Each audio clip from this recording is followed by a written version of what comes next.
हाय दोस्तों, मेरा नाम है राकेश और आप देख रहे हैं करंट चैनल।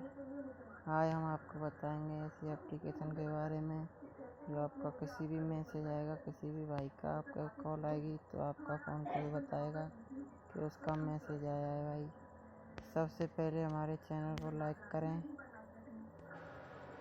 यहाँ से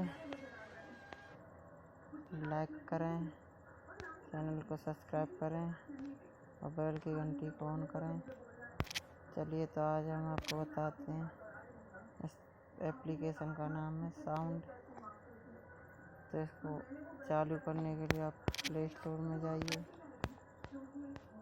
और प्ले स्टोर को ओपन करें। तो मैंने यहाँ पहले से ही इंस्टॉल कर रखा है, आप इसे ओपन करें। इसका लिंक मैं आपको डिस्क्रिप्शन में दे दूँगा। तो इसे यहाँ से चालू करें तो आपकी सब नोटिफिकेशन ऑन हो जाएंगी। तो आपका जो भी कोई मैसेज टाइम कॉलिंग करेगा उसका आपको तभी आपका फ़ोन बता देगा कि भाई उसका मैसेज आया है।